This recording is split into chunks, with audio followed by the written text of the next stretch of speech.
Now Allah says three things about the Quran. Allah is describing the role of the Quran, this is called hal, in three ways. And let me just, instead of being very technical, simply describe what hal means. When you say, for example, a green car or a blue, a blue wall or something, you're describing a color of an object. It's an adjective or a quality of something, right? Or a tall man. When you say something like a tall man, whether he's sleeping or standing or sitting, he's still tall, right? So that's not a quality that gets affected. A hal is not something that's a permanent quality that is dormant, meaning it's kind of embedded inside and it's there all the time. A hal is something that's living. For example, if I say a man walking is not a permanent quality, it's actually something you can see, it's an action, it's something taking place. When something is described in grammar as a hal, it's not just a quality of something, it's a living, experienced thing. So what I'm getting at here is the three descriptions of the Quran are hal. That doesn't just mean they're descriptions of the Quran, that these are qualities that the Quran has, but these are experiences that come from the Quran. They can be experienced. They can be, they can be seen. They can be seen in action, right? So what are these three things that Allah describes as hal of the Quran? He says, hudan linnas, that's the first one. Then he says, وَبَيِّنَاتٍ مِّنَ الْهُدَى, that's the second one. Then he says, وَالْفُرْقَانِ, three things.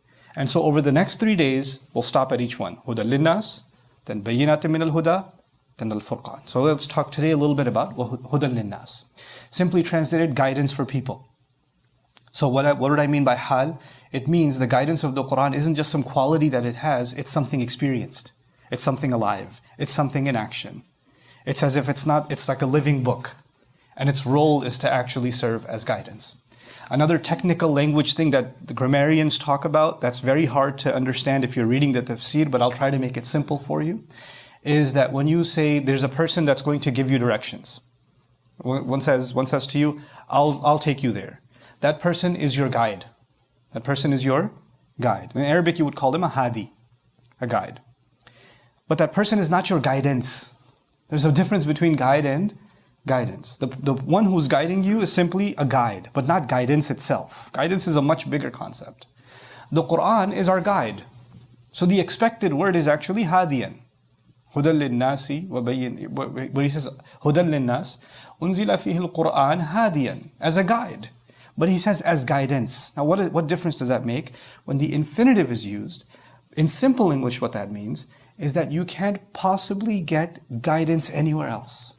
This is it. This is the only guidance available. This is the ultimate guidance available. This guidance overshadows any other guidance. There may have been some guidance before in some other places, but it's like the Arab says, أغنى الصباح عن المصباح. Like when the morning comes, there's no purpose for the lamp left. If you're lighting a candle at night, it has no purpose when the day comes, right? That's all the other forms of guidance become irrelevant because this is there. So this is the ultimate guidance. That's the first thing to note here. The second thing to note here is very important, that Quran makes a distinction, a separation between knowledge and guidance. Somebody knowing a lot of things, if you have a lot of ilm, you have a lot of information, that doesn't necessarily mean you have a lot of guidance. It's the same as, you have the app on your phone with all the directions, you have the maps on your phone, you have Waze, you have Google Maps, whatever you have it there. But if you don't use it, and if you're not actually looking at it turn by turn by turn, then all that information is useless. It's sitting there, it's inside, but it's not being put to use. Somebody can have a lot of information inside them, they can learn a lot, but unless they're looking at that information, constantly thinking about it turn by turn by turn, it's not guidance. So a lot of times we confuse the increase in knowledge with the increase in guidance. They're not the same thing. Increase in knowledge is helpful if we actually use it for guidance. And actually sometimes you have people that have a lot of knowledge and never use it. And you have some people that have very little knowledge, but they always use it. They have little bit of knowledge, but whatever little they know, they put it to use to seek guidance, and Allah guides them. Like, I'm reminded of the story of the Ashabul Kahf in the Quran, Surah Al-Kahf, right? The people of the cave. These people were not scholars. These people didn't even know about any prophet. These people didn't know about any book, no revelation, nothing. The only guidance, the only knowledge they have is there is a God, and the only God that should be worshipped is one. That's all they know. And that's enough for them to, because they committed to that one thing, that was enough for their guidance against the most impossible opposition. So that's the first thing here when Allah says Quran is guidance, meaning a lot of times when we say I'm learning Quran, we emphasize the learning of the knowledge of the Quran, the grammar of the Quran, the tafsir of the Quran, the ilm of the Quran, the tafsir studies of the Quran, the academics of the Quran. But in the month of Ramadan, Allah Azza wa Jalla says, I sent this book as something that you will use at every turn in your life. And it'll come to life at every turn in your life. Like counsel. Like, for some of you, whenever there's an important decision that has to be made, you call a friend. Hey, I just got this call. What should I do? Hey, I received this email. How should I respond? I have this offer. What should I take this job or not take this job? You have someone in your life that you go to at every important turn. You text them right away. That's the kind of role Quran wants to play in your life, in my life. There's a choice that comes. I'm going to look in Allah's book. What would Allah want me to do? And that guidance will come to life. It'll actually come to life. That's actually the role of Allah's book. Hudan linnas. Now the last portion of this, which is linnas. For people.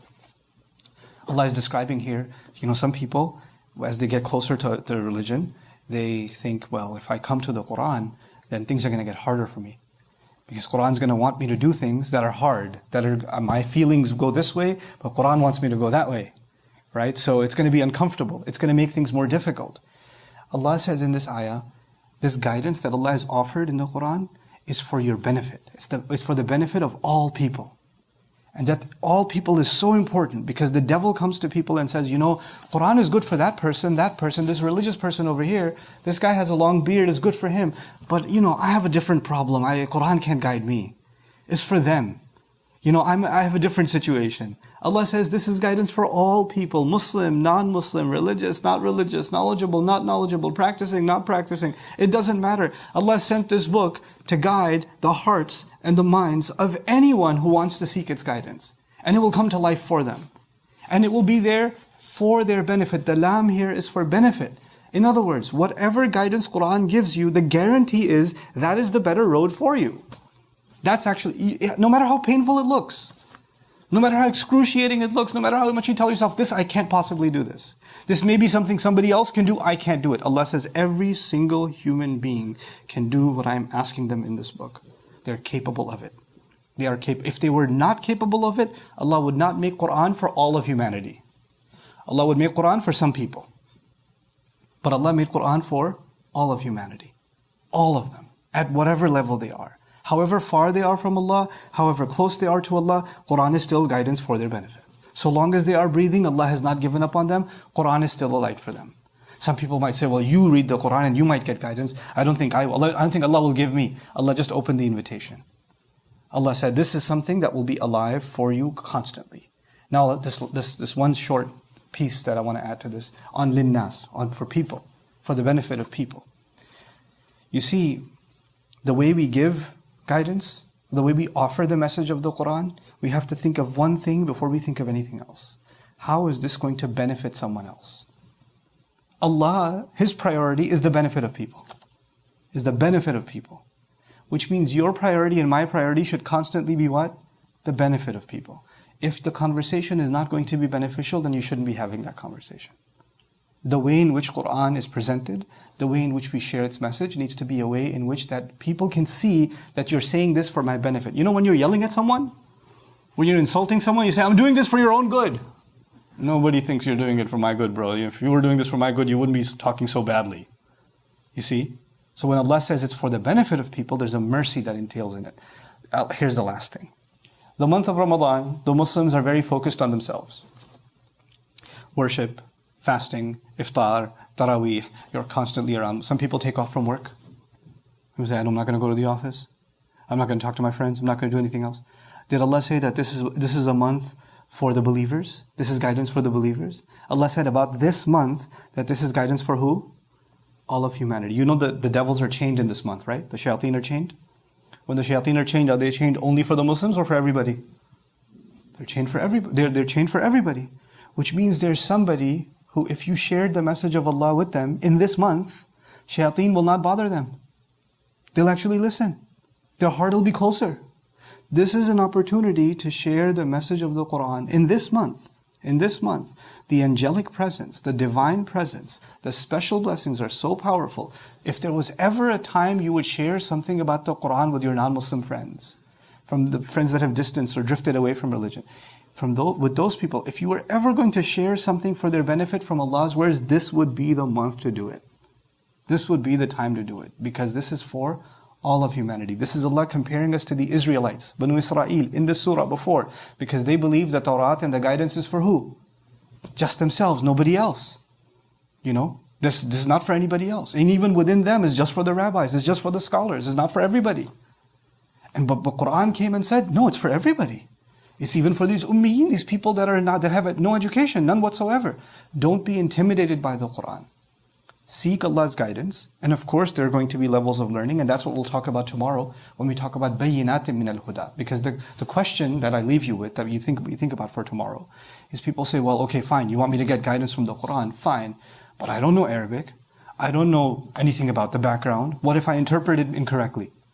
What if I read a translation and I get my own crazy thoughts and that's not what it actually means? What do you want me to do then? And that's a very real, practical question. I mean, if you want me to just open up the Quran and start reading it, then how am I supposed to get clarity or guidance from it? That's the question that will be answered when Allah says, وَبَيِّنَاتٍ مِنَ الْهُدَى. That's the second role that the Quran plays. Once again, Quran plays 3 roles in this ayah. The first of them was the one we talked about today, هُدًى لِلنَّاسِ. Tomorrow, inshallah ta'ala, وَبَيِّنَاتٍ مِنَ الْهُدَى. And the third day, if Allah permits, وَالْفُرْقَانِ. بارك الله لي ولكم. السلام عليكم ورحمة الله تعالى وبركاته.